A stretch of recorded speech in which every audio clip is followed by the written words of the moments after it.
My mom created a fun way for us to learn the most important rules of life. Yah's command. With Yah's Big Ten Commands, we get to see His will best for us. Keep Yah first. No graven images. Don't take Yah's name in vain. Remember Shabbat and keep it holy. Honor your parents. Do not kill. Mr. and Mrs., don't cheat. Don't steal.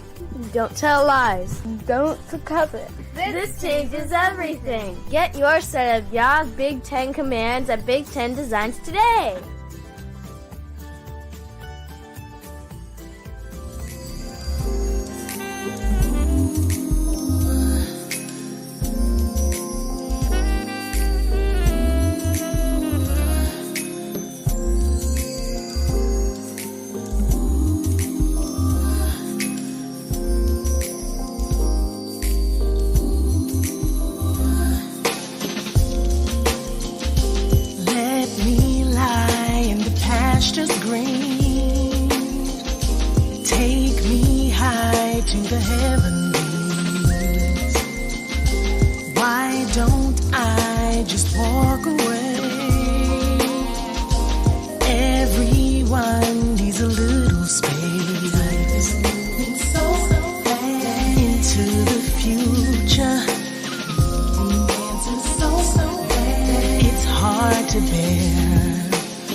Family, how y'all doing?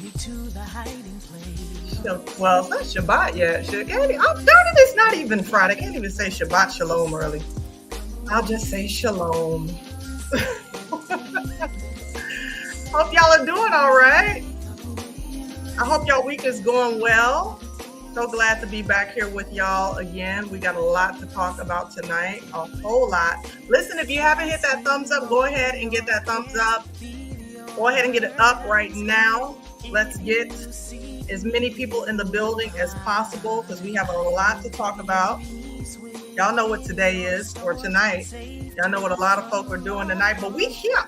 We in here, right? Because we have a greater mission and a greater purpose, and we praise Yahuwah for that. So go ahead and get them thumbs up. If you have not subscribed to Ashanda at Large. What are you waiting for? I see you watching.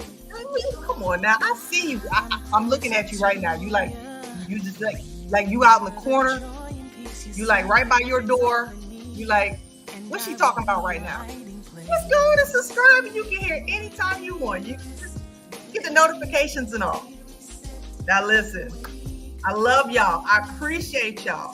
Thank you for being here. Thank you for my subscribers, my supporters. Love you, love you, love you. And I'm glad to be able to once again come and fellowship with y'all. So let me give a shout out to those of you who are in the building, in the chat. As always, to my dear brother, Timothy Davis, shalom. How are you, my brother? Good to see you. Pure repentance, heart of the kingdom is at hand. Shalom, peace and blessings to you. Welcome, welcome. Got Van P, shalom, shalom, peace and blessings, and welcome again. Trayvon Smith, shalom, House of Israel, or Israelites, peace and blessings to you. Welcome again. Donovan, Yasharel, Casco, shalom. Y'all got me working on my Hebrew tonight, okay?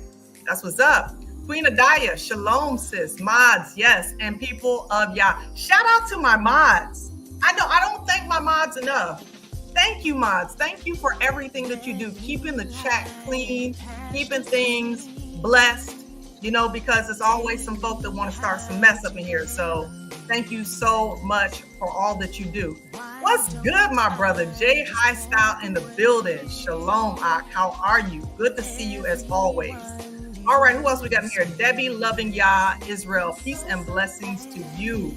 Brandon Higgins, shalom, shalom. Got Sister Jerry up in here, peace and blessings to you. Good to see you. Brother Jonathan, peace and blessing. What's the name of this beautiful track? Listen, I am so glad that you asked. And welcome to Ashanda at Large since you're new to the podcast. This is Janice Laban, okay? And this is her song, Hiding Place, that she gave this platform, Ashanda at Large, exclusive rights to use. And I'm so grateful for my sister. She's a powerful woman of Yah. You can go check out her channel, Janice Laban. She is a psalmist, an award-winning psalmist. And I'm telling y'all, every time I come on here and I put her music on, it just gets my spirit right. Just gets my spirit right every single time. Doesn't matter what the day was like.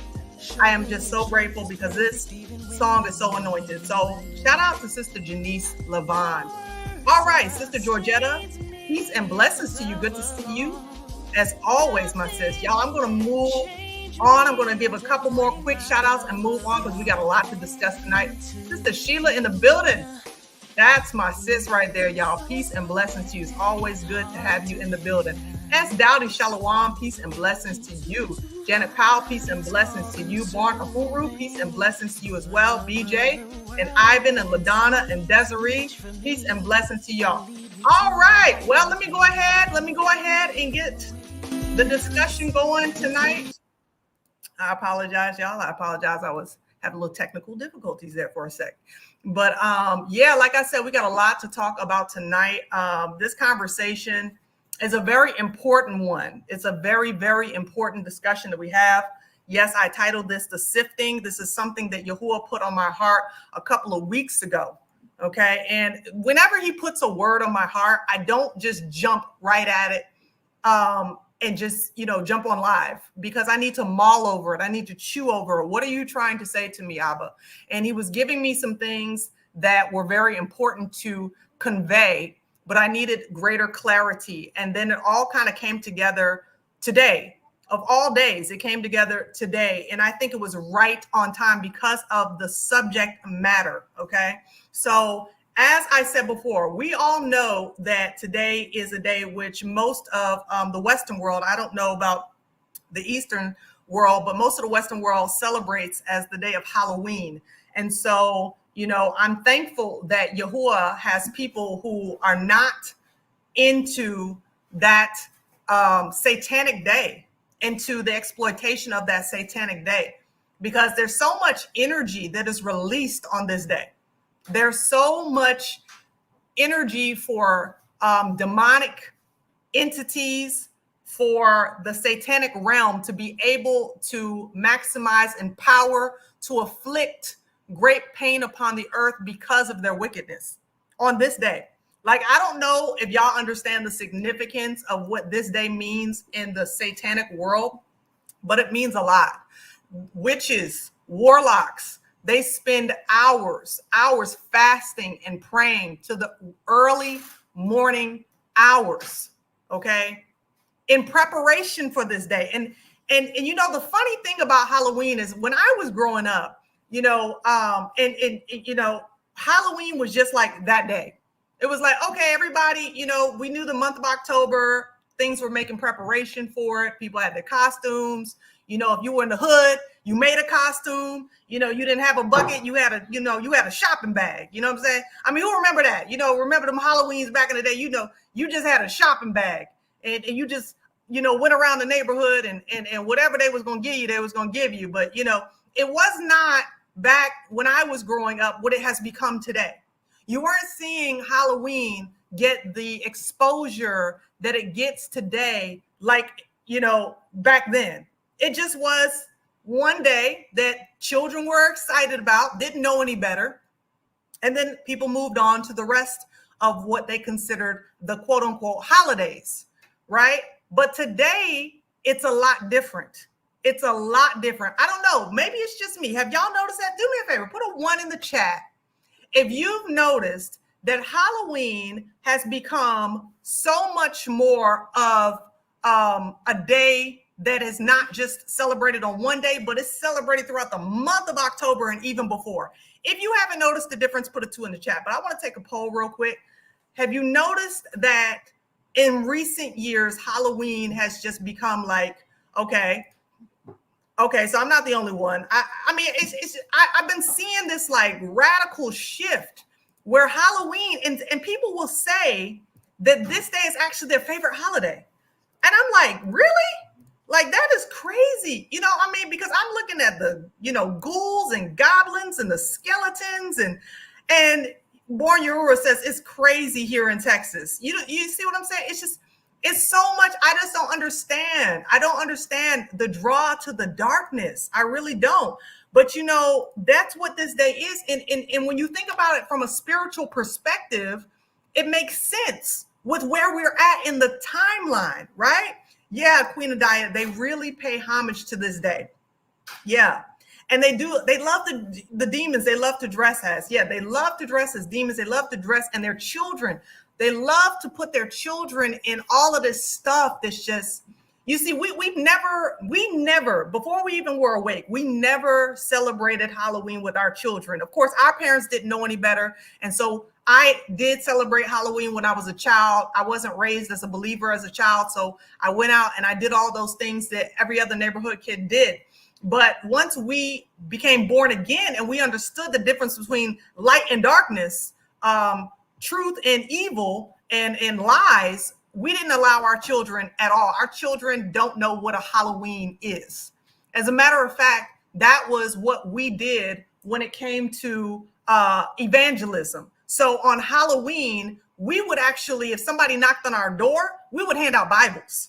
And I'm not trying to be funny, but I'm just telling you, our children would hand them out. We had some stack of Gideon Bibles at the time, and they would hand out Bibles and we would hand out prayer. Or we would put signs on our door that talked about passing your children through the fire and witchcraft and all of those things. Yeah, that's how we expressed Halloween, so that they always understood that this was not a day to be celebrated, that this was a day to be distinguished among other days as one in which we must share our light, right? Because the darkness is so thick. But like I said, I noticed that there's an uptick. And you know, I was so grateful to find out that I wasn't the only one that noticed that there was an uptick. And there's a lady that talks about it. And I want to share this with you because this is just the beginning of this message. Okay. This is just the beginning of this message, but there's a lady who shares some psychology behind Halloween, which she has witnessed. And I want y'all to take a listen. I think Halloween is how we're starting to process our grief as a culture. And that's a really hot take, but let me explain what I mean. I'm a cultural futurist and a brand strategist, so I study stuff like this all the time. And something I cannot get off of my mind is the fact that Halloween is just taking over more and more of our lives. And it really is. More Americans than ever are going to be celebrating Halloween this year. Halloween spending is at an all-time high. Target alone added 1,300 new Halloween items this year. And that's not unique to Target. Everybody's going crazy for Halloween. Halloween isn't just a day anymore. It's like its own season.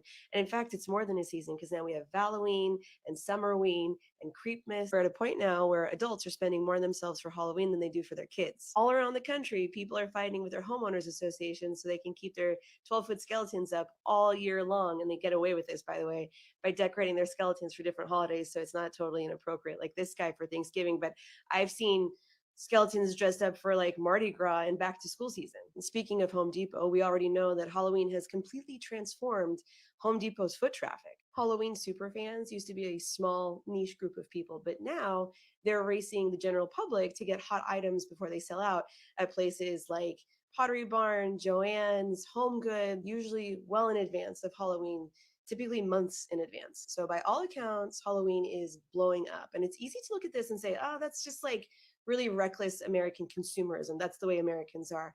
But that's not the whole picture. When you see something like this, you have to look at everything else that's happening in culture to see if you find a pattern. And this is what I am seeing. While Halloween is blowing up, we're also seeing that Americans are really starting to embrace all kinds of new forms that let them really celebrate what I would call the pageantry of death. Living funerals are becoming a real thing and they're gaining way more popularity. So are death doulas, also known as end-of-life doulas. The death positivity movement is only growing. Immersive horror experiences are also growing in popularity, not just during Halloween, but throughout the year. Shadow work has totally blown up on TikTok. Witch Talk has blown up on TikTok. And if you spend any time on Book Talk, you know that Book Talk is going crazy with all of these new titles around dark romantasy. No matter how you look at it, we're leaning into the macabre. We're finding new ways to face death. And that's not just consumerism. I think it's actually psychology. We have been through so much loss. We've lost our sense of community, our sense of safety, even the sense of like who you may have been just a couple of years ago, that sense of self. A lot of us have lost many things these past few years. And the chaos and upheaval around so much uncertainty around politics and money and public safety, we really haven't had a chance to process any of that properly. We've gone from one crisis to another, and that's left us in a suspended state of mourning. So where does a culture like ours, the American culture, where does it go? A culture, by the way, that is famous for being bereft of any rituals around loss or mourning or grief. Where does a culture like ours go when it needs to start facing these feelings that have been building up for so long? We go to a holiday like Halloween, a holiday that acts as a safe and creative place to create new forms of ritualized expression of grief. And if that sounds crazy to you, I don't mean that Halloween is where we go to cry or to like shed tears. What I mean is we're starting to use this holiday as a kind of an emotional release valve. We can toy with the feelings that have been haunting us without having to succumb to them. We can start to play with the ideas of death without really having to admit what has been lost. It's like death, but from a playful distance. I think that's maybe as much as our culture can handle right now. Halloween is the only holiday we have to really play with ideas of darkness and transformation. Lets us confront difficult emotions in kind of like a palatable, but still somewhat meaningful way. We can play to process. And I think that's what's happening here. And it makes sense because when you have a public that's just too fatigued to do anything else, this is a perfect compromise. Wow, I know that was a lot. But what stood out to me was she talked about that the excessiveness of Halloween comes from an idea of what's called the pageantry of death, DEATH, that it's now become an obsession because of so much crisis that has happened. It's a response to the mass crisis that the nation, particularly America, is under. And so people are preparing themselves for something that they know is inevitable. You know, it's so funny because I hear people always talking about, you know, you can feel it in the air. You can feel something shifting in the air. And I don't believe it's just believers. Do you understand what I'm saying? I don't believe that it's just those who are filled with the Holy Spirit. I believe that every man, woman, and child on earth is feeling that there's something that is getting ready to happen. There is a shift that is getting ready to happen. And that shift is called the sifting. We're going to get into it. We're going to get into it. So you saw that I had the picture of the handwriting that is on the wall. And I'm going to read from Daniel chapter 5. Many of us know this famous passage here. But for those of you who don't, I want to make you privy or refresh the memories of those of you who have forgotten about this account. Belshazzar the king made a great feast to 1,000 of his lords and drank wine before the 1,000. Belshazzar, whilst he tasted the wine, commanded to bring the golden and silver vessels which his father Nebuchadnezzar had taken out of the temple which was in Jerusalem, that the king and his princes, his wives, and his concubines might drink therein. Then they brought the golden vessels that were taken out of the temple of the house of Elohim, which was at Jerusalem, and the king and the princes, his wives, and his concubines drank in them. They drank wine and praised the gods of gold and of silver, of brass, of iron, of wood, and of stone. They was having a party, y'all. They were having a party. They were living it up with the possessions of the Most High Yahuwah. They were enjoying themselves, getting drunk, reveling. They were having a dandy old time. Verse 5. In the same hour came forth fingers of a man's hand and wrote over against the candlestick upon the plaster of the wall of the king's palace. And the king saw the part of the hand that wrote. Then the king's countenance was changed. Oh, see, these people, they think they like scary. They think they like scary until they see some real scary. And his thoughts troubled him, so that the joints of his loins were loosed and his knees smote one against another. He was about to fall out, y'all. He was about to straight pass out. He didn't know what was going on. He didn't know what to do. He's like, oh my goodness. I know I've been drinking, but I can't be the only one seeing this. And so he called for all of the spellcasters, the witches, all of them. Can you help me figure out what's going on? And none of them could. And so someone spoke on behalf of a Hebrew that had great wisdom and was known for being able to interpret signs. And that was Daniel.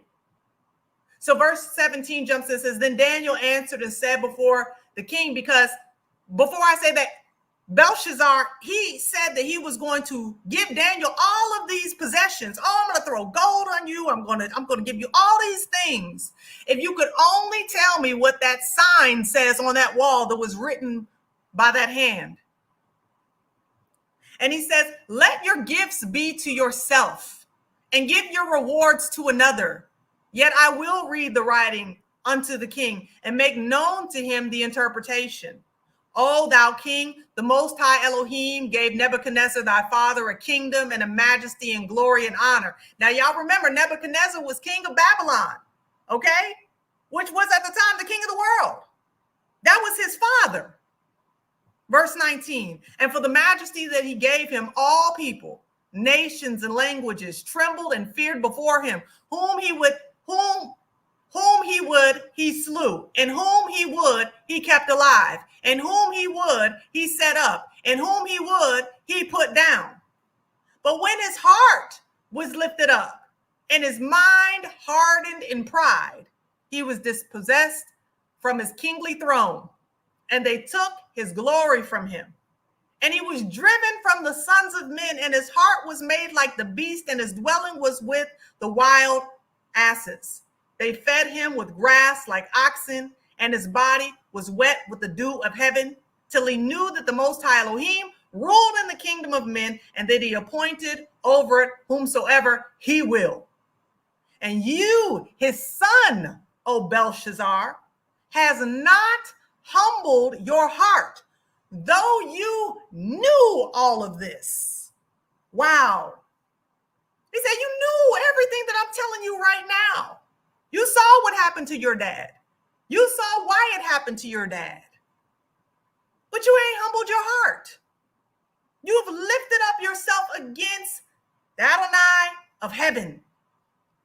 and they have brought the vessels of his house before you and your lords, your wives, and your concubines have drunk wine in them, and you have praised the gods of silver and gold, of brass, iron, wood, and stone, which see not, nor hear, nor know, and Elohim, whose hand your breath is, and whose are all your ways, have you not glorified? Then was the part of the hand sent from him, and this writing was written. And this is the writing that was written. Mene, mene, tekel, upharsim. This is the interpretation of the thing. Mene, Elohim had numbered your kingdom and finished it. It was numbered, now it's done. Tekel, you are weighed in the balances and are found wanting. Perez, your kingdom is divided and given to the Medes and Persians. So Belshazzar had to take the word. He went ahead and gave Daniel all the stuff he said he was going to do. But verse 30 says, in that night was Belshazzar, the king of the Chaldeans, slain. And Darius the Median took the kingdom, being about 62 years old. That's what you call swift judgment. That's what you call swift judgment. And this is what happened to Belshazzar because he knew better. He understood what time it was. He knew better, but he did what he was big and bad and bold enough to do. And he was judged, and his kingdom was taken from him and given over into a whole other nation, 2 other nations, the Medes and the Persians. And I find that whenever a nation is under judgment, whenever a nation is getting ready to feel the wrath of the Most High, that's when they all want to party. Have y'all noticed that? Every nation seems that they want to party when they're getting ready to experience serious consequences, serious judgment. America is not without exception. As a matter of fact, that's what they're doing tonight. They're all partying. You got all kinds of things happening politically. Just in the next few days, they're getting ready to vote in a brand new, not for real brand new, but a new pharaoh, a new president is what they're getting ready to do.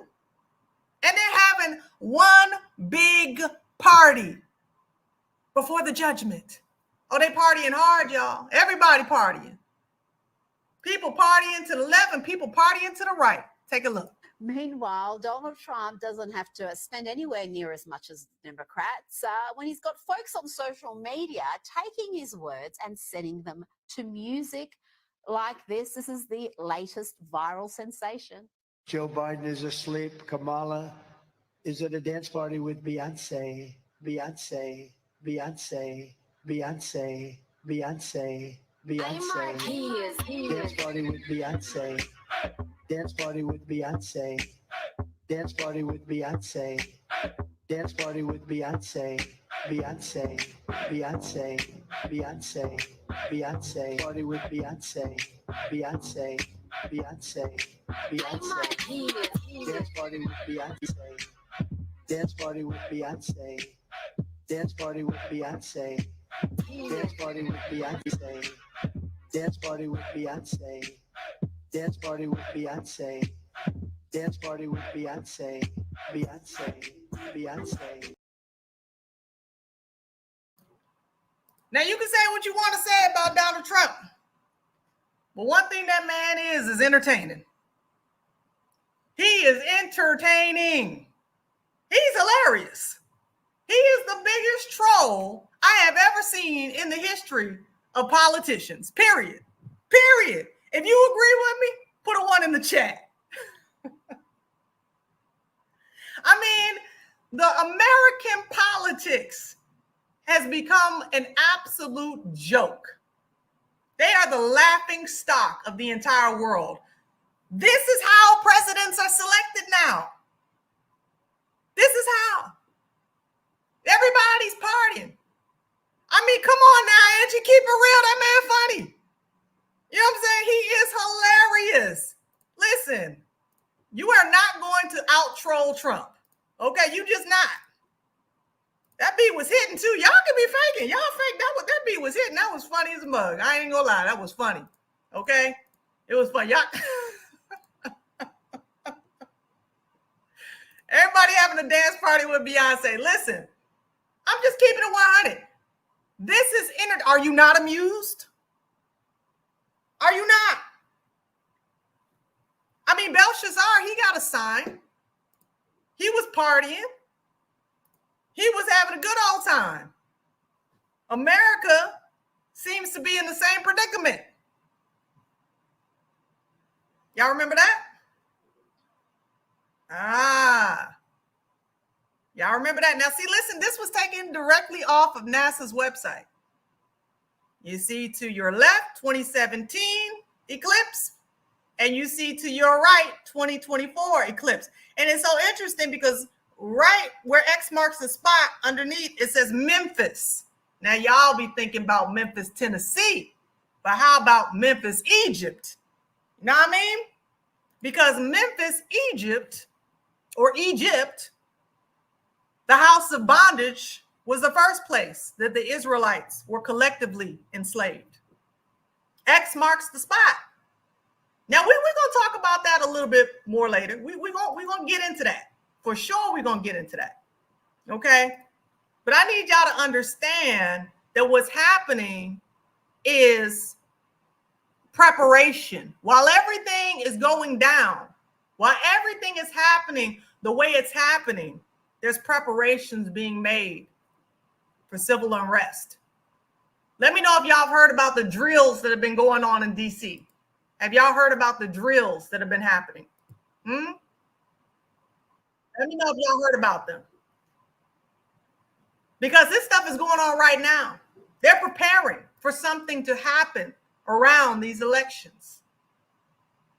They're preparing.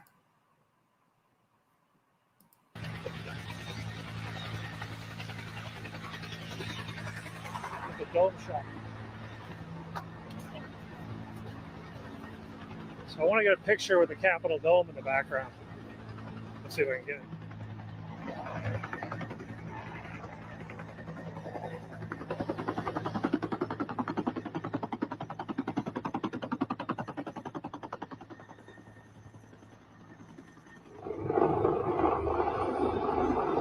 That's Maryland State Police.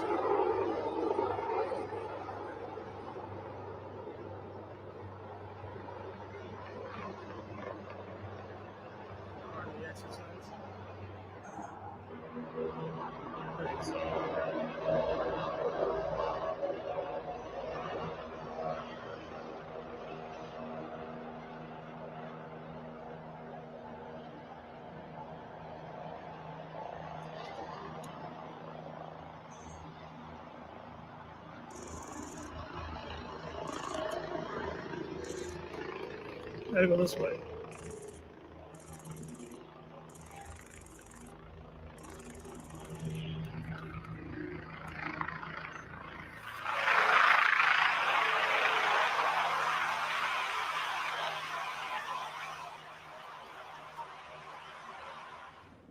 Here goes the next match.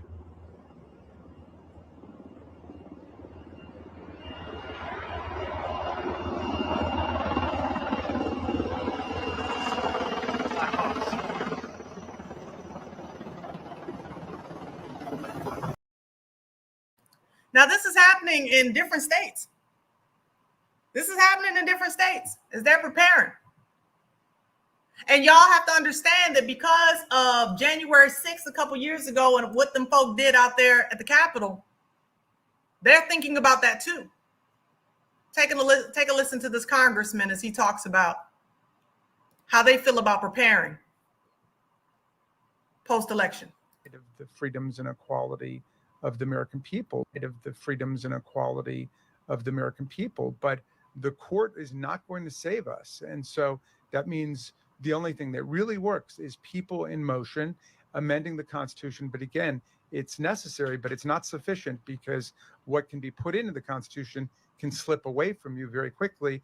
And the greatest example going on right now before our very eyes is Section 3 of the 14th Amendment, which they're just disappearing with a magic wand, as if it doesn't exist, even though it could not be clearer what it's stating. And so, they want to kick it to Congress. So it's going to be up to us on January 6, 2025, to tell the rampaging Trump mobs that he's disqualified. And then we need bodyguards for everybody in Civil War conditions, all because the 9 justices, not all of them, but these justices who have not many cases to look at every year, not that much work to do.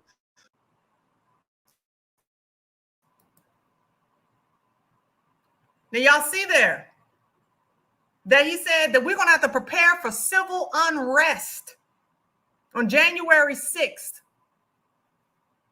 And his words that he used could lead you to believe that he was letting you know who was going to win and who wasn't going to win. I said, listen, the way I see it, that if Kamala wins, the election will be rigged. I mean, they were just saying that when Trump went on with Joe Rogan, in 1 hour, his interview got 1 million views. And Kamala went on Shay, and in 3 days, it got 1 million views. By day three of that interview with Joe Rogan, Trump had, I think, 30 or 40 million views. So he definitely has the popular vote. He's got the public. So what are they planning? He spoke about this 14th Amendment. Now, we don't want people to just put stuff out there and we don't go looking it up. So let's take a look at what it says.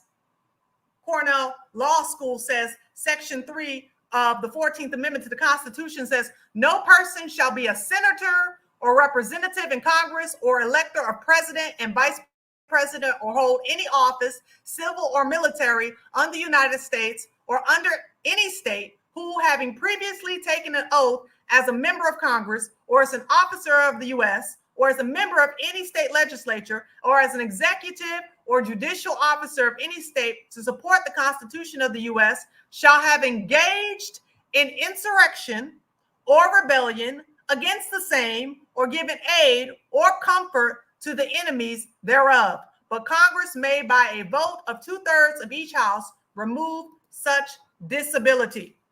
So he's saying they're trampling on the 14th Amendment. So we are going to have to make sure that this stuff gets dealt with.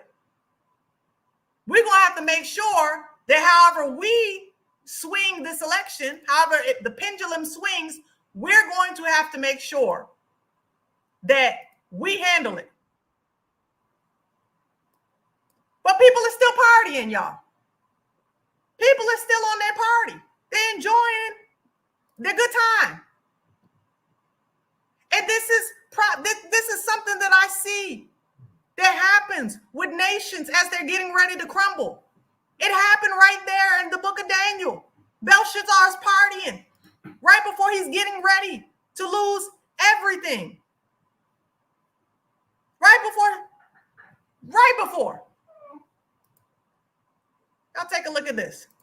Scariest thing in this election for me is World War III. Trump will bring it to an end. He'll scare people, but he'll bring it to an end. A President Harris would make it an inevitability. New York is a Democrat voting city, but it's also Donald Trump's hometown. I'm going now to meet some of his young supporters at their MAGA-ween party. That's Make America Great Again, Ween. What I do find scary is people who are honestly and genuinely supporting Kamala Harris. That to me is terrifying. I just can't imagine how stupid you can be. I think the scariest thing is to see our institutions become weaponized, politicized, and turned against the American people. I think many people are scared about the direction of the country, about their freedoms being at stake, and us entering a very dark place, economically, culturally, spiritually, and politically. I find it scary how it seems that a lot of the Democrat Party is leaning towards hating America. Whereas Republicans, I feel like, are America first. They love our country. A lot of the left-leaning ideology right now seems to be very anti-American. I think that is scary. Scariest thing of this election has just been the economy. For example, myself, I've been in finance. I've worked with some of the major banks, and I've just seen the amount of layoffs. The scariest thing to me would be Kamala Harris potentially becoming the next president of the United States and leader of the free world. If she is the first female president of the United States, we likely would not have another female president for decades to come. Why is that? Because she's incompetent. Doesn't it honestly terrify you how the left is this dogmatic groupthink blob of an entity, right? Where if you stray from whatever they're saying, you become Hitler, Mussolini, and Stalin. We've already seen what 4 years of Biden-Harris looks like, and it's been terrible for us here at home. We've had a wide open border. The world is in chaos. There's wars going on all over the place. We need Trump back in office to fix things. There you have it. Young Republicans and young Democrats with very different visions of what the future of America should look like. Which side will win? But they all agree on partying, though. They all agree on partying. Isn't that funny? I'm scared because of Civil War. I'm scared because of what's going to happen. I'm scared of World War III, but you out there partying. This is what a nation does when they walk in wickedness. And they got a right to be scared. They have every right to be scared, right? But what you doing about that fear? No, you're doing the same thing Belshazzar did. Because that's what a wicked nation does. While nations like the Medes and the Persians, they preparing. Breaking news overnight from North Korea. The country test fired a suspected intercontinental ballistic missile with the potential to reach these United States. It's no coincidence this test comes just as the South Korean delegation is visiting here in D.C. In fact, the South Korean defense minister warned just yesterday at the Pentagon a missile test was likely to happen soon. So South Korean and Japanese officials say the ICBM was fired almost vertically, 3,300 miles before falling back into the sea. That would be North Korea's longest flight and highest altitude ever. The United States, South Korea, and Japan also identified the weapon. They condemned the launch, with the U.S. officials calling it a flagrant violation of UN Security Council resolutions. And remember, it also comes as U.S. defense officials confirmed thousands of North Korean troops are training in Russia. They're wearing Russian uniforms, they're carrying Russian equipment, and they're headed towards eastern Ukraine, likely to join the war there. If, in fact, this missile is confirmed to be an ICBM, it will be North Korea's first launch since its missile test back in December. Yeah, they ain't playing around. They getting ready to fight. Americans are at a dance party with Beyonce. They getting ready to fight. Yeah, they better be scared. Because what's eventually to come, they're not going to be able to stop. That's absolutely sure. Authentic Israelite. How did they fumble a 400-year head start? Good question. Very good question. But I got a question for us. Do we think that the sifting is simply about the nations and their judgment? Do we understand that the Most High is no respecter of persons? See, I read to you about the first judgment of Babylon. But remember that during the time that Daniel was proclaiming the judgment for Belshazzar, Daniel was technically a slave. Israel had been taken captive to Babylon during Nebuchadnezzar's reign, and they were serving out a 70-year sentence for their disobedience to Yah. The sifting is not just for the nations. Family, please, please, please hear me out. The sifting is for us.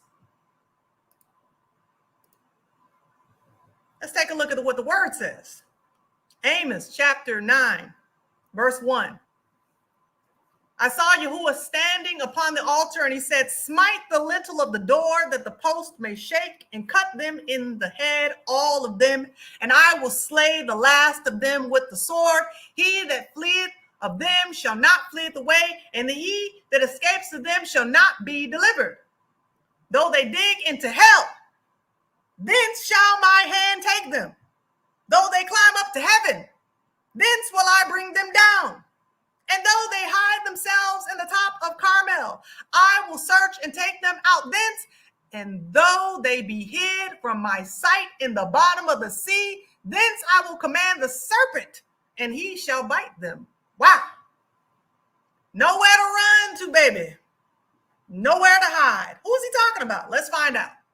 And though they go into captivity before their enemies, thence will I command the sword, and it shall slay them, and I will set my eyes upon them for evil and not for good. And Yahuwah, Elohim of hosts, is he that touches the land, and it shall melt, and all that dwell therein shall mourn, and it shall rise up wholly like a flood, and shall be drowned as by the flood of Egypt. It is he that builds his stories in the heaven and hath founded his troop in the earth. He that calls for the waters of the sea and pours them out upon the face of the earth. Yahuwah is his name. Well, who are you talking to? Are you not as children of the Ethiopians unto me, O children of Israel? For those of you who are wondering, the children of Ethiopia are in Africa. He said, aren't you like the children of Ethiopia, O children of Israel? Saith Yahuwah. Have not I brought up Israel out of the land of Egypt, also in Africa? And the Philistines from Captor and the Syrians from Ker? Behold, the eyes of Yahuwah Elohim are upon the sinful kingdom, and I will destroy it from off the face of the earth, saving that I will not utterly destroy the house of Jacob, saith Yahuwah. For lo, I will command, and I will sift the house of Israel among all nations, like as corn is sifted in a sieve, yet shall not the least grain fall upon the earth. All the sinners of my people shall die by the sword, which say the evil shall not overtake nor prevent us.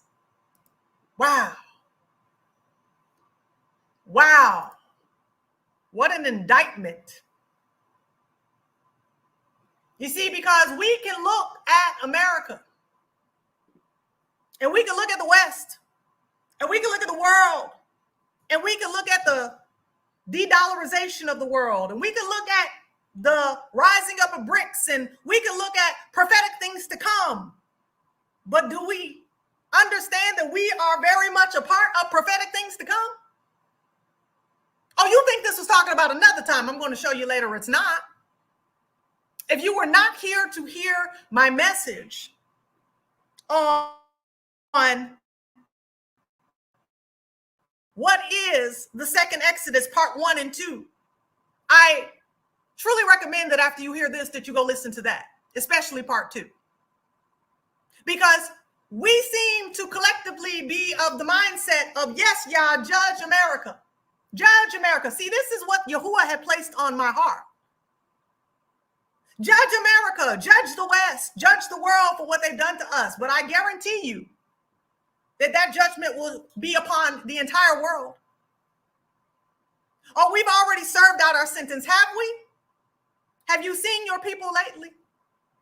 Have you seen Black Americans, African Americans, ADOS, FBA, British blacks, whatever, however, Caribbean blacks, have you seen us lately?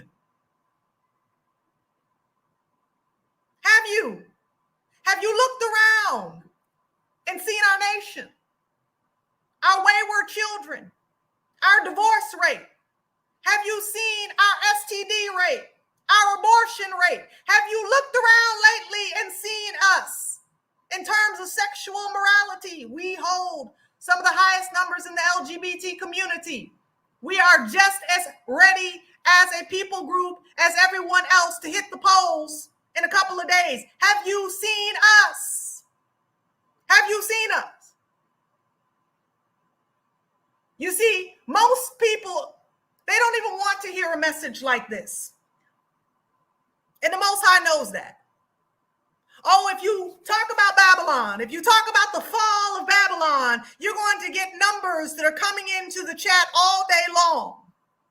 But if you talk about the sifting of the children of Israel, then everybody's got something better to do.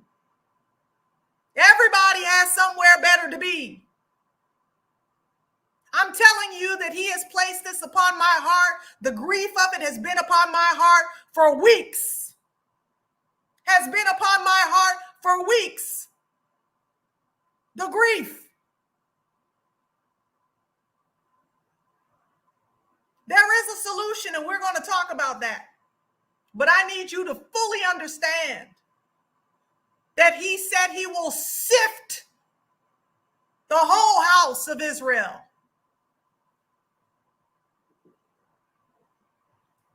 That's what's up. Yeah, it's tight, but it's right. We better get right before we get left. Because in truth, my friend, I have to tell you something that you may not want to hear. Because we have this idea that we could hide. And he already told us, I don't care whether you go to heaven, hell. I don't care whether you go under the sea, in the air. I don't care where you go. I'm going to find you. I'm going to chase you down, and I'm going to get you. But somehow we tell ourselves, no, I can hide. Just like our ancestors said, well, we're going to hide and blend in Africa. And they're not going to find us. They're not going to find us because we look just like them. And yet here we are. The Arabs took us. The Hamites took us. The Europeans took us. Here we are in the lands of our captivity. Could we escape Yahuwah then? We couldn't escape him then, and we won't escape him now. But my friend, I have to tell you something that's even more devastating than that. I have to tell you something that's even more devastating than that. Oh, you serve Yahuwah. Oh, you live right. You worship, you praise. You do everything that you can to show him that your heart is right. My friend, you will be sifted too. You will be sifted too. Luke 22, verse 7. Then came the day of unleavened bread when the Passover must be killed. And he sent Peter and John, saying, go and prepare us the Passover that we may eat. And they said unto him, where will you that we prepare? And they went and found, as he said, skipping down to verse 13. And they went and found as he had said unto them, and they made ready the Passover. And when the hour was come, he sat down, and the 12 apostles with him. And he said unto them, with desire, I have desired to eat this Passover with you before I suffer. Listen to him. I mean, I want y'all to really hear his plea, because when I get ready to read to y'all what happens next, you're going to be like, are you serious? He is crying out. With desire, I have desired to eat this Passover with you before I suffer. For I say unto you, I will not anymore eat thereof until it be fulfilled in the kingdom of Elohim. He who was without sin was preparing to suffer. And he took the cup and and gave thanks and said, take this and divide it among yourselves. For I say unto you, I will not drink of the fruit of the vine until the kingdom of Elohim shall come. And he took the bread and gave thanks and brake it and gave unto them, saying, this is my body which is given for you. This do in remembrance of me. Likewise also the cup after supper, saying, this cup is a new testament in my blood, which is shed for you. But behold, the hand of him that betrays me is with me on the table. How many of you know y'all got some Judases in your life? Come on now. I'm going to stop for a minute. I want to know. Put a 1 in the chat if you know you have some Judases in your life. Maybe you're a little aloof. But if you ask, the Most High can show you. There's some Judases in your circle. I'm just saying there are some Judases in your life. If there were Judases in the Messiah's life, there's Judases in your life. Uno. Let's continue. And they began to inquire among themselves which of them it was that should do this thing. And there was also a strife among them, which of them should be accounted the greatest. Do y'all hear what's going on? Now, we're going to sit here for a minute. He's telling them, one of you is going to betray me. You're sitting at the table. I got to get ready to suffer for you. And he says, but woe unto that man, the one that's going to betray me. He is crying out. And what do the disciples do? They say, well, is it me? No, it might be you, because you was looking a little sketchy the other day. And when that happened, they started arguing. They started arguing among each other. But now this is where the argument goes. Nah, bruh, no. Nah, ain't no way, because I'm the greatest. I am the greatest. He loves me more than he loves all of y'all. This is what they're arguing about. Who is the greatest among them? As he's telling them he's getting ready to suffer and that there's a devil at the table. They arguing about who's the greatest. This is foolishness. And so he says to them, the kings of the Gentiles exercise lordship over them, and they that exercise authority upon them are called benefactors. But you shall not be so, Israel. Arguing about who's the greatest among you. Are you kidding me? Oh, you want to be the greatest, huh? Well, if any one of you is to be the greatest among all of y'all, let him be as the younger one. And he that's chief, let him be the one that serves. For whether is greater, he that sits at meat or he that serves, is not he that sits at meat, but I am among you as he that serves. Come on now. The foolishness that's being argued about here. Who can hold the greatest position in the face of the Messiah? Who is the greatest? And he said, I came to serve. But he knows he's dealing with a sottish people. It says, ye are they which have continued with me in my temptation. And I appoint unto you a kingdom as my Father hath appointed unto me, that you may eat and drink at my table in my kingdom and sit on thrones, judging the 12 tribes of Israel.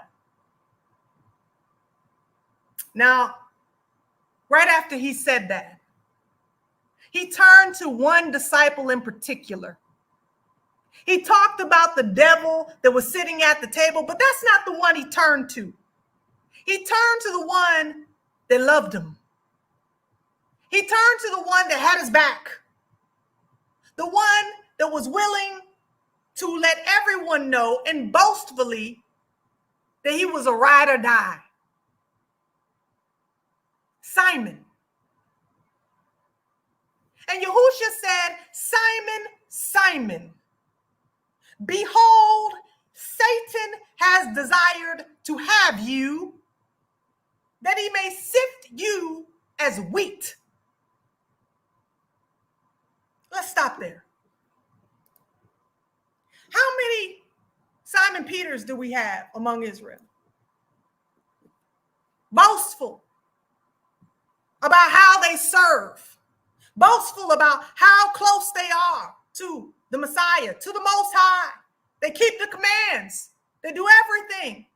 And he says to you, Satan desires to sift you as wheat. My goodness. But he loves Simon, just like he loves us. So what does he do? He says, I pray for you that your faith does not fail. And when you are converted, strengthen your brethren. And he said to him, this is Simon Peter. Yahusha, I'm ready to go with you, both in the prison and the death. Come on now, why would you say something like that? And he looked at him and he said, Peter, the cock shall not crow this day before you shall 3 times, thrice, deny that you even know me.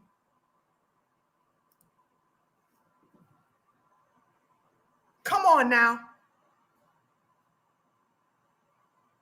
You the ride or die, huh? Before the cock crows 3 times, you're gonna deny you even never knew me.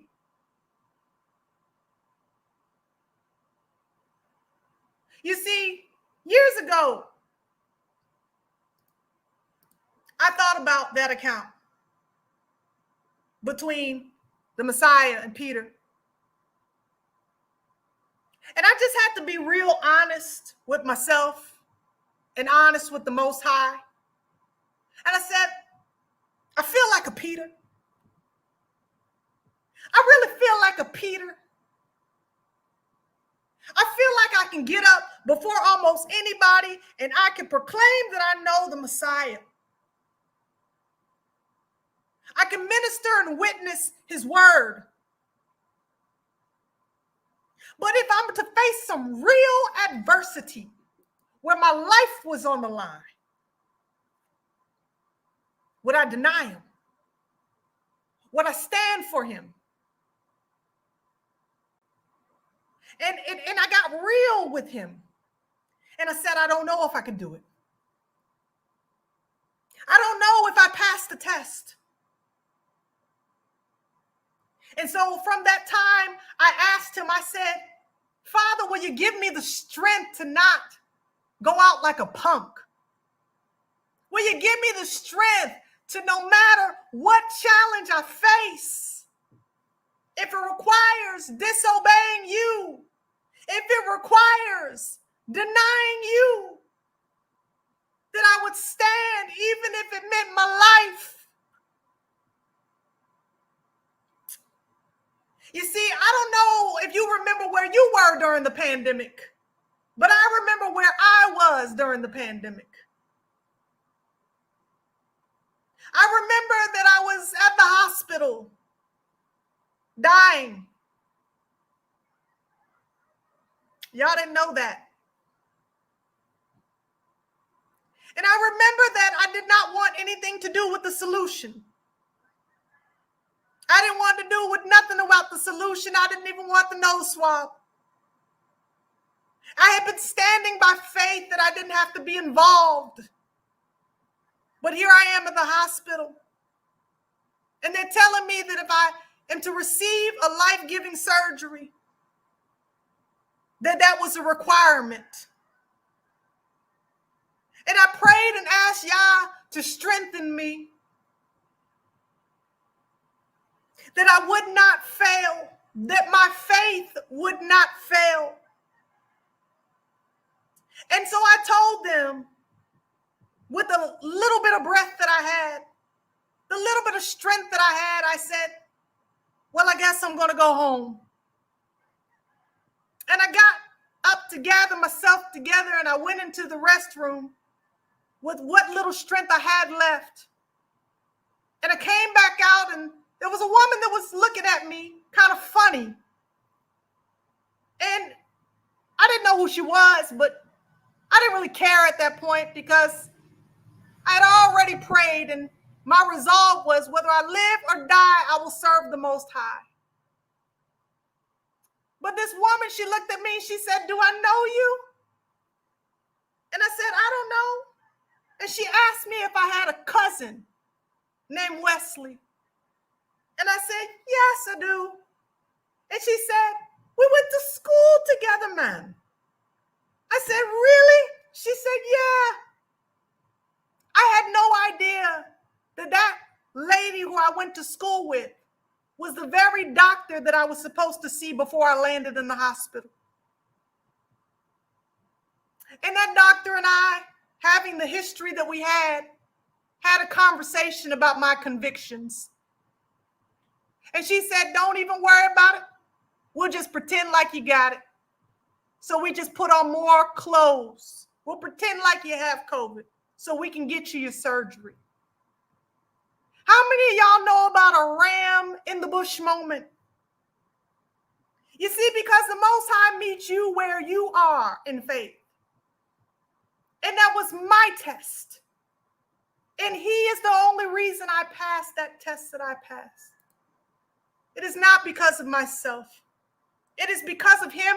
And that was the test that I had at that moment. But I guarantee you, I promise you, my friends and my family, that is not the only test we will face. Because Satan desires to sift us as wheat. But the Most High has prayed for us. Yahusha has prayed and interceded to the Father for us. That we're converted. When we're converted back, that we will strengthen the brethren. You see, there is a solution to our problem. It's always been there, but the solution isn't anything that people think much of. They really don't think a whole lot of it. It becomes head knowledge to a lot of people, especially those of the religious sort. But it's the acting out of this solution, this real solution, that is the greatest weapon that we absolutely have. It is what the Messiah did after he spoke to Peter, after he celebrated Passover, right before his crucifixion. He went to pray. He prayed at the Garden of Gethsemane, and when he prayed, he had something very specific that he wanted to share with you and with me, because this is the real solution to every problem that we face individually. This is the real solution to every problem in our home. This is the solution to every problem in our community and our entire nation. Let me read it to you. This is what will give you courage to stand during your time of testing when Satan wants to sift you as wheat. And now come I to you, and these things I speak in the world, that they might have my joy fulfilled in themselves. I have given them your word, and the world has hated them, because they are not of the world, even as I am not of the world. I pray not that you should take them out of the world, so much for the rapture, but that you should keep them from the evil. They are not of the world, even as I am not of the world. Sanctify them through your truth. Your word is truth. As you have sent me into the world, even so I also send them into the world. And for their sakes I sanctify myself, that they also might be sanctified through the truth. Neither pray I for these alone, but for them also which shall believe on me through their word. Here is the solution. It's coming, y'all.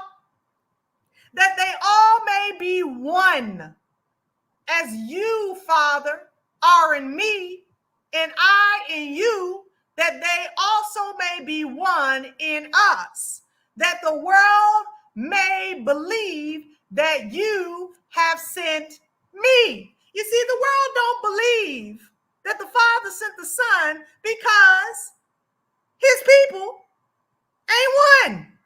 Did you catch that? I said, did you catch that? The world does not believe that the Father sent Yahusha, who is the Lion of the tribe of Judah, because his people, the children of Israel, are not one. We the farthest thing from one. We don't want to be one. We want to be number one. We want to be the greatest, right? Above all our brethren. Trying to be a Moses. Trying to be a King David. We want to stand head above shoulders. And he's saying, you know, the solution to your problems is that you will be one. Verse 22, in the glory which you gave me, I have given them that they may be one, even as we are one. I in them, and you in me, that they may be made perfect in one, and that the world may know that you have sent me and has loved them as you have loved me. Ay, ay, ay. And I have declared unto them your name, and will declare it, that the love wherewith you have loved me may be in them, and I in them. How many of y'all understand math very well? That's an equation right there. That is an equation that he's giving you. Me and the Father are one because we love each other. So what the Father tells me to do, I do, because I'm not competing with the Father. I don't have time to compete with the Father because we're one. We love each other. We have a singular goal. Because of our love, it brings about unity. Now, what I'm trying to do is get these knuckleheads to understand that they learn to love each other, if they learn to stop being combative with each other, if they learn to stop trying to be over each other, they could be unified. They could have unity, and they would be one as we are one, and we could all be one together. Ha! Come on now. Come on now. Love equals oneness. Love equals oneness. The solution to our problem is that we have no love. We do not love. We fake all day long pretending to love. We do not love as a nation. I don't want to hear about no black love. What do you mean black love? You see, love is not some soft, cushy word that makes you feel good. Because love covers a multitude of sins, and perfect love casts out all fear. But see, when you try to help people to understand that that is our greatest weapon, that's when the devil comes like a flood, because he understands that that's the weapon that will defeat him every single time. He understands this. That's why he wanted to sift Peter like wheat. You see, he understands something that you don't understand. You want to defeat the devil? Learn to love. You want to really defeat the devil? Stop holding back love and holding on to unforgiveness and lack of mercy. You got all the justifiable reasons in your lifetime to keep you in bondage.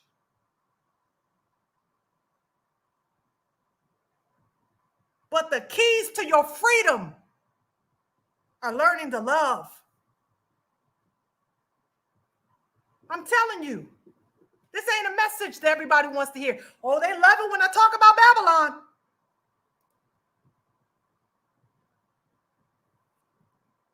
So we're going to talk about this love thing real quick. Thank you for those of you giving. I'm going to give you a proper thank you at the end. I appreciate you. Let's talk about this love thing. This thing is serious. Love is not it's a weapon. It's not a petty word. The devil done got everybody to believe that love is something that's just so girly. Oh, it's so feminine. I want to be a man. If you want to be a man, then love. Because the greatest, the Son of Man, said that's your best strategy against every opposition that comes to you, your household, your community, and your entire nation. Hallelujah.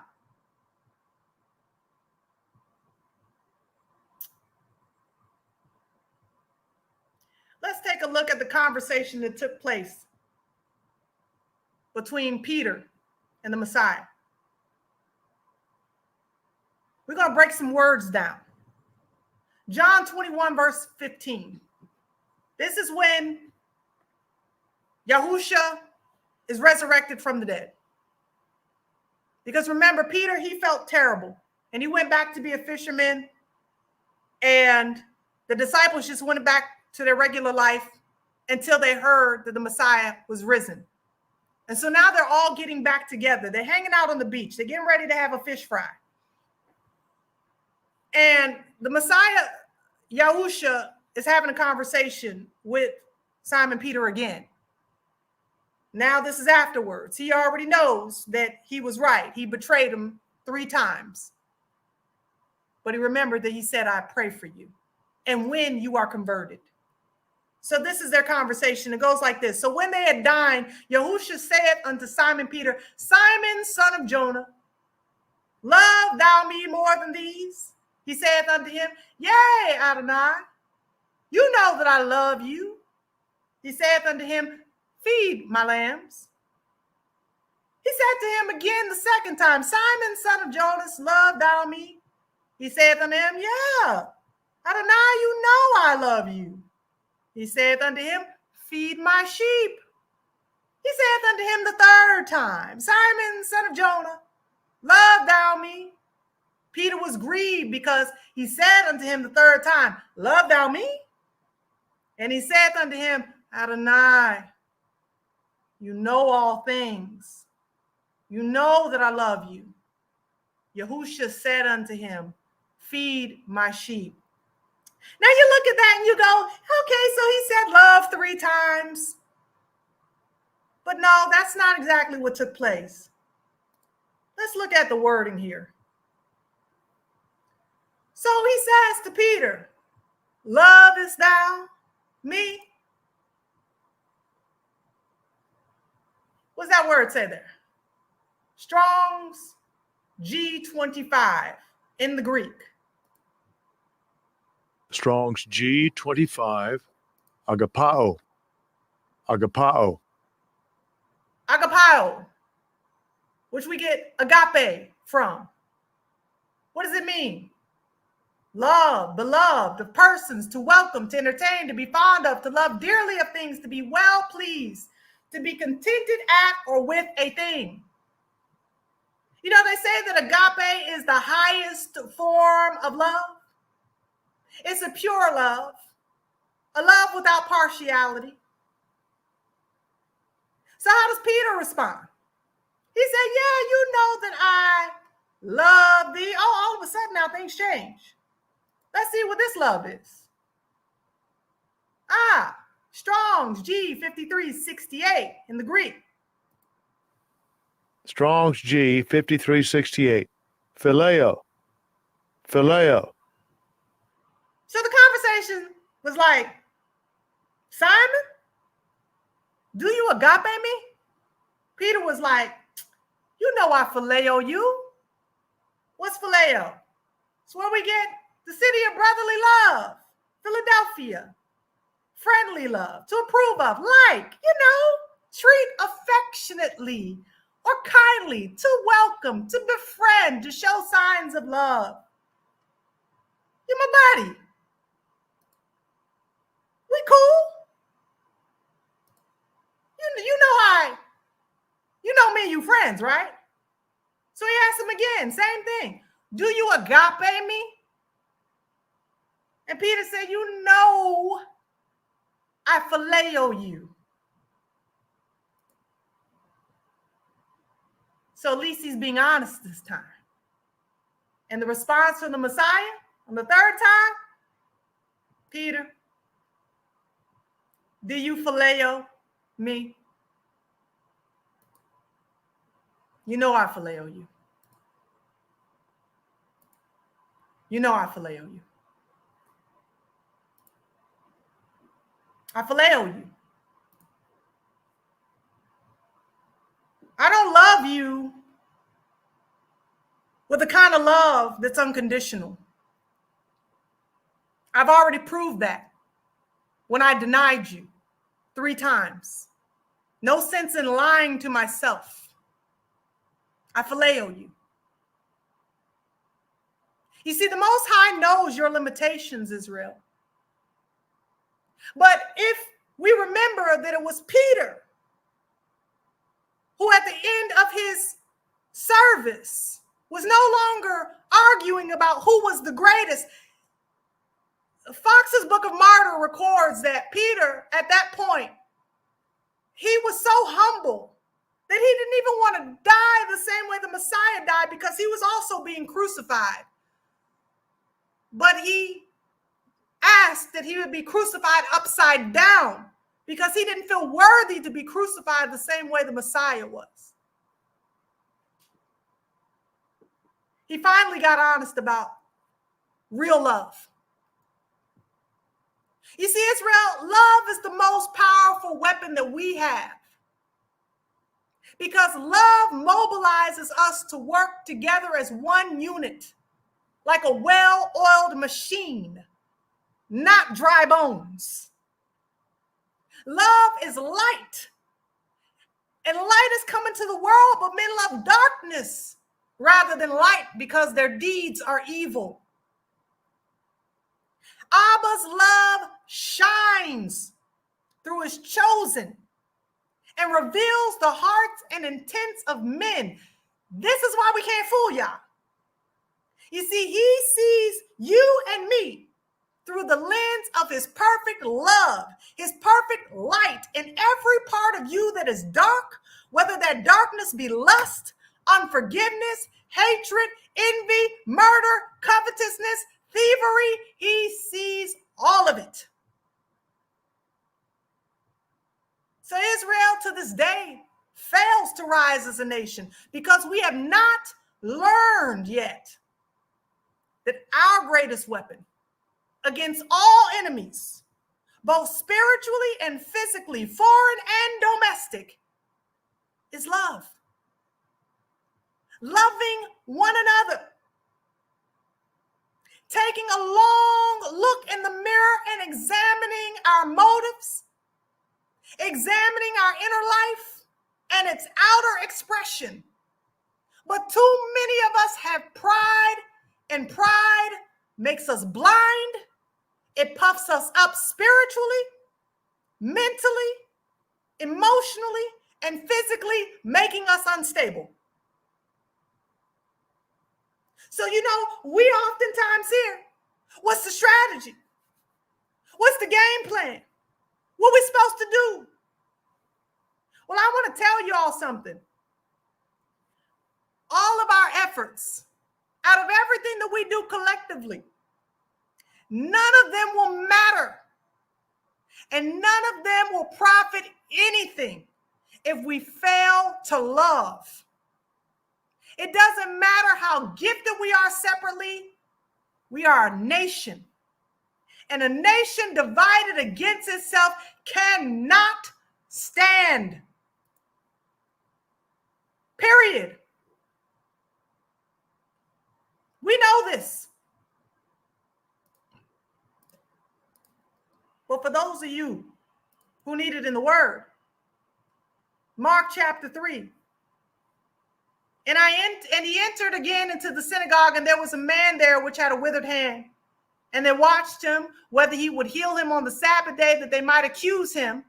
And he said unto the man which had the withered hand, stand forth. And he said to them, is it lawful to do good on the Sabbath days or to do evil, to save life or to kill? But they held their peace. I mean, come on, law, statutes, and commandments, right? Is it lawful to do good? They got quiet. And when he had looked around about on them with anger, being grieved for the hardness of their hearts, he saith unto the man, stretch forth your hand. And he stretched it out, and his hand was restored whole as the other. And the Pharisees went forth and straightway took counsel with the Herodians against him, how they might destroy him. Do y'all see that this is the opposite of the love? And this is why we got the problem that we do. This is why every single time we try to do anything, there was always one Sambo that had to go back to the enemy and say, yo, let me tell you what they up to, y'all. We got to figure out what we're going to do. Because of jealousy. That ain't love.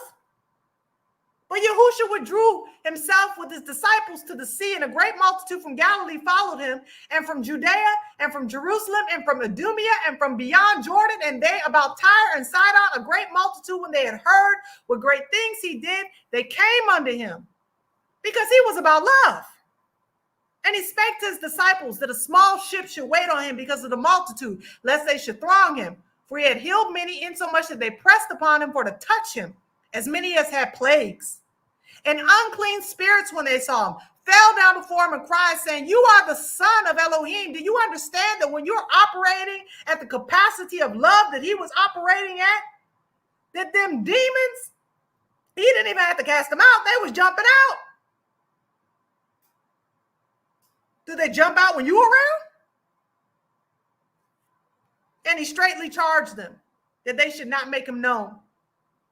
And the multitude come together again so that they could not so much as eat bread. And when his friends heard of it, they went out to lay hold on him, for they said, he is beside himself. And the scribes which came down from Jerusalem, they said, he has Beelzebub, and by the prince of the devils cast he out devils. And he called them unto him and said unto them in parables, how can Satan cast out Satan? And if a kingdom be divided against itself, that kingdom cannot stand. And if a house be divided against itself, that house cannot stand. And if Satan rise up against himself and be divided, he cannot stand, but has an end. See, I want y'all to understand that what you see happening in the world system right now is the crumbling of the satanic kingdom because they have no love. They are divided.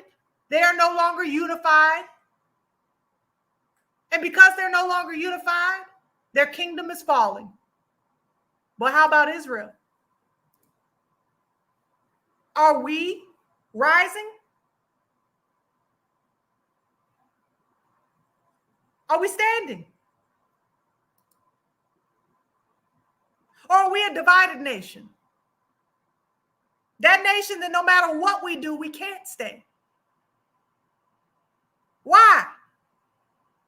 Is it because we rather destroy each other than love each other? My friend, you are being weighed, and Satan wants to sift you as wheat. The Most High said he would shake true Israel, but not one grain will fall to the ground. So the question is, if you're falling, are you his grain? Bloodline alone doesn't make you Israel before the Father's eyes. It doesn't. I'm sorry to be the one to tell you, but it doesn't.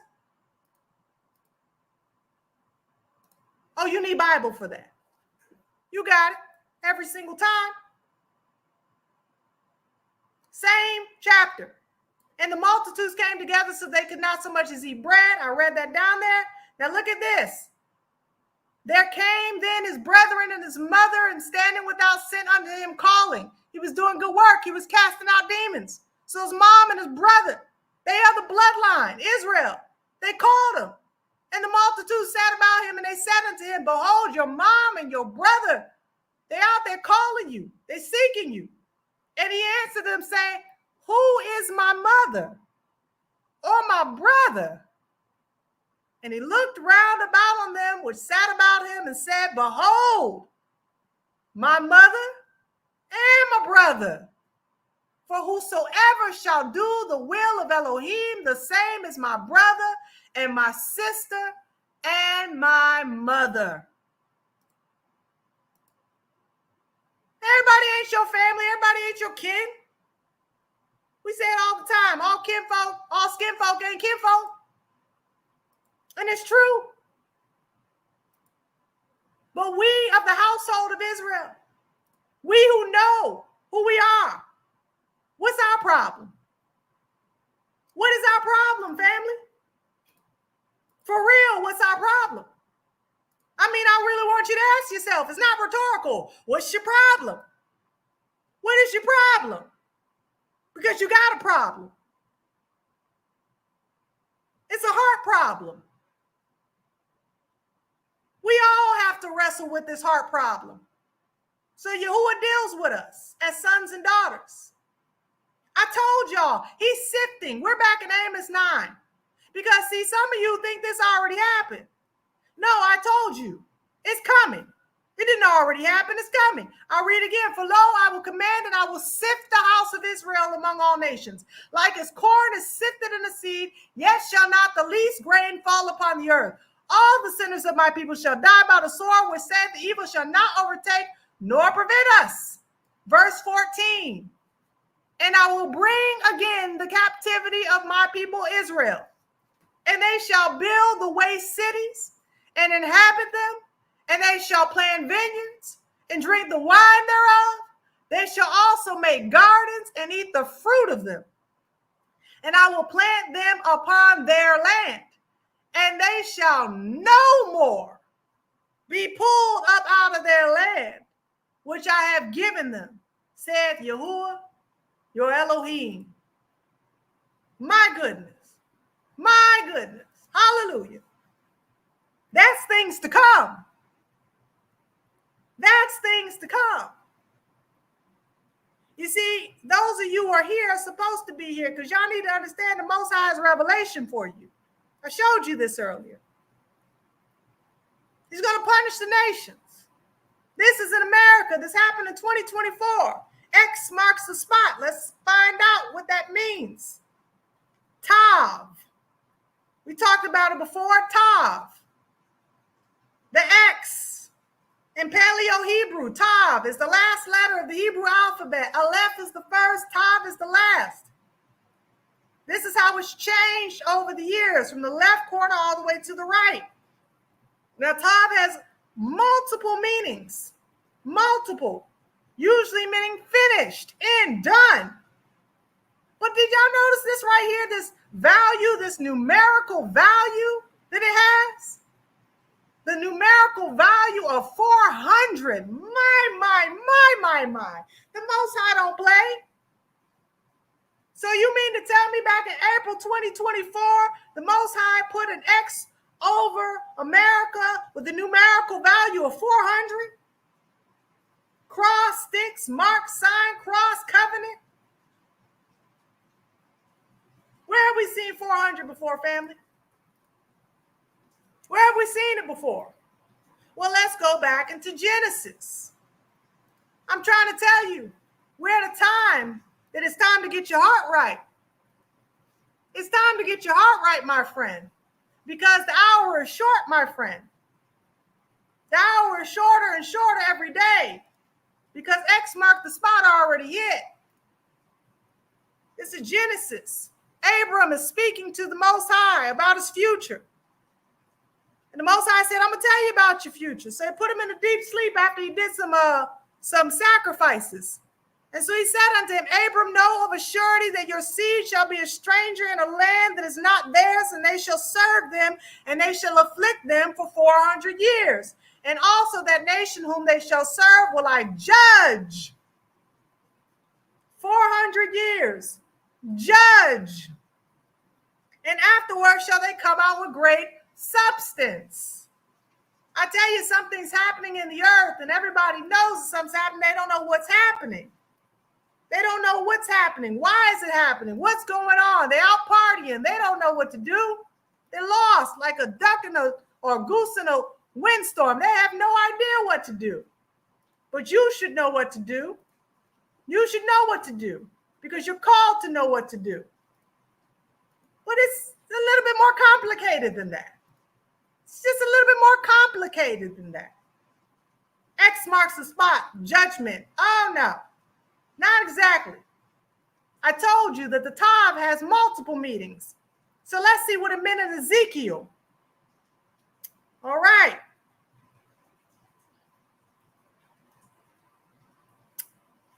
We're going to read Ezekiel 9 verse 4, and it says, and Yahuwah said unto him, go through the midst of the city, through the midst of Jerusalem, and set a mark upon the foreheads of the men that sigh and that cry for all the abominations to be done in the midst thereof. And to the others he said, in mine hearing, go ye after him through the city and smite not your eye spare. Let not your eye spare, neither have you pity. Slay utterly old and young, both maids and little children and women, but come not near any man that have upon whom is the mark, and begin at my sanctuary.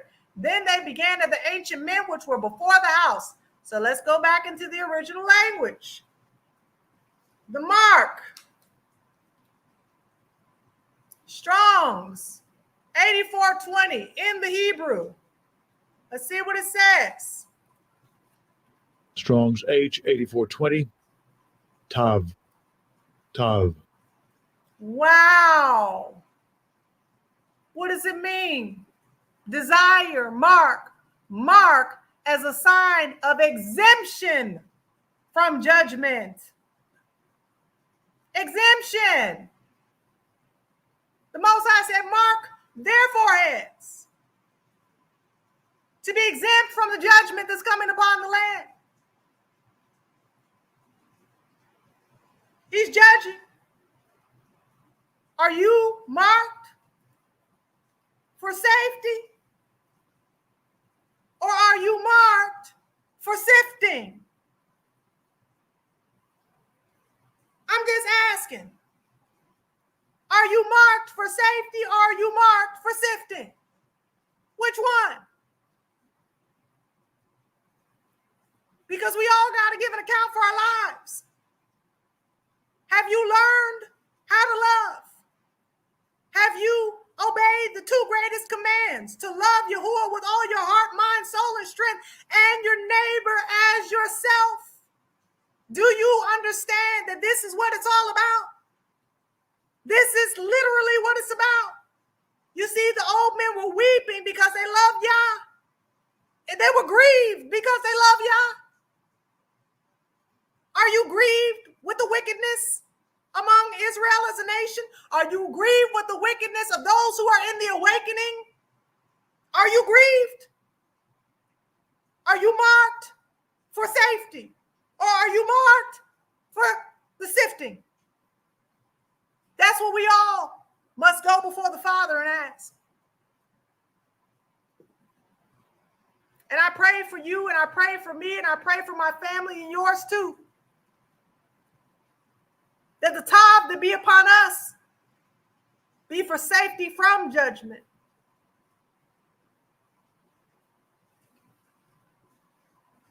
The summation of the Ten Commandments, the royal law. That's it.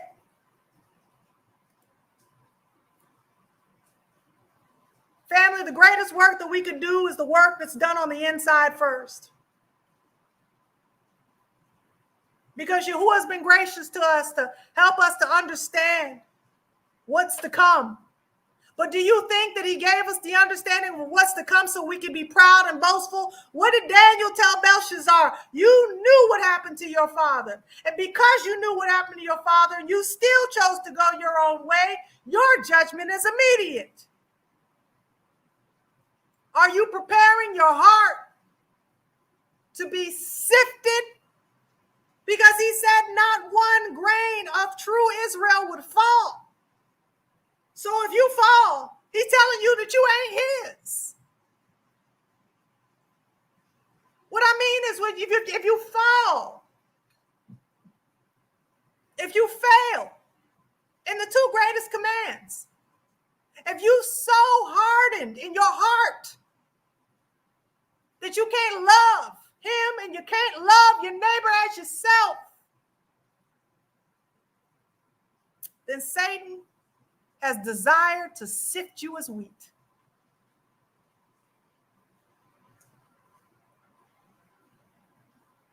I want to be marked for safety, y'all. If you want to be marked for safety, I want you to throw some fire emojis in the chat. If you want to be marked for safety.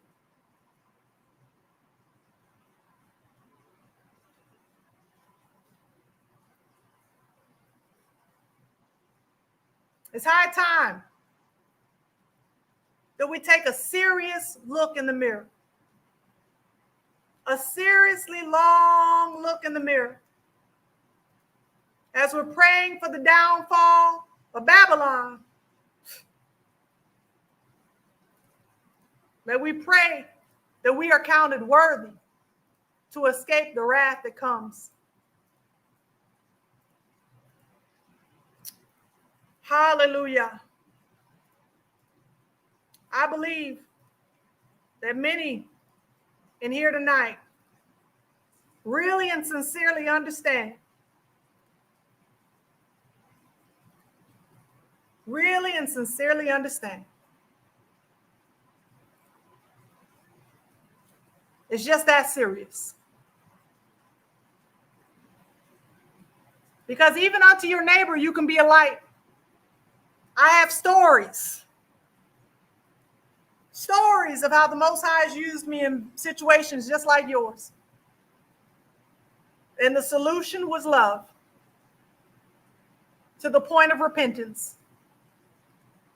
Nothing is too hard for him. Nothing is too hard for him.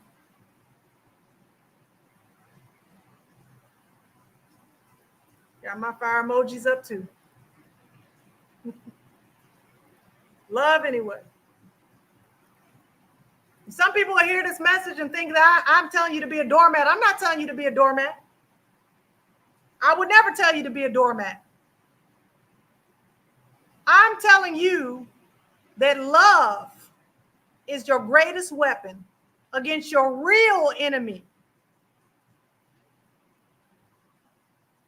We don't wrestle against flesh and blood.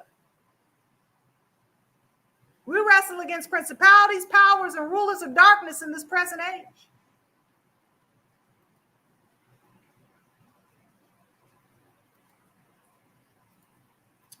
All right, family. May Yahuwah richly bless all of you. Thank you so much for how you have come up and showed up tonight. Thank you for being willing, especially on a night like this, to hear a strong word, a stern word, and a necessary word. Thank you. I want to give a shout out to Bruce Paris.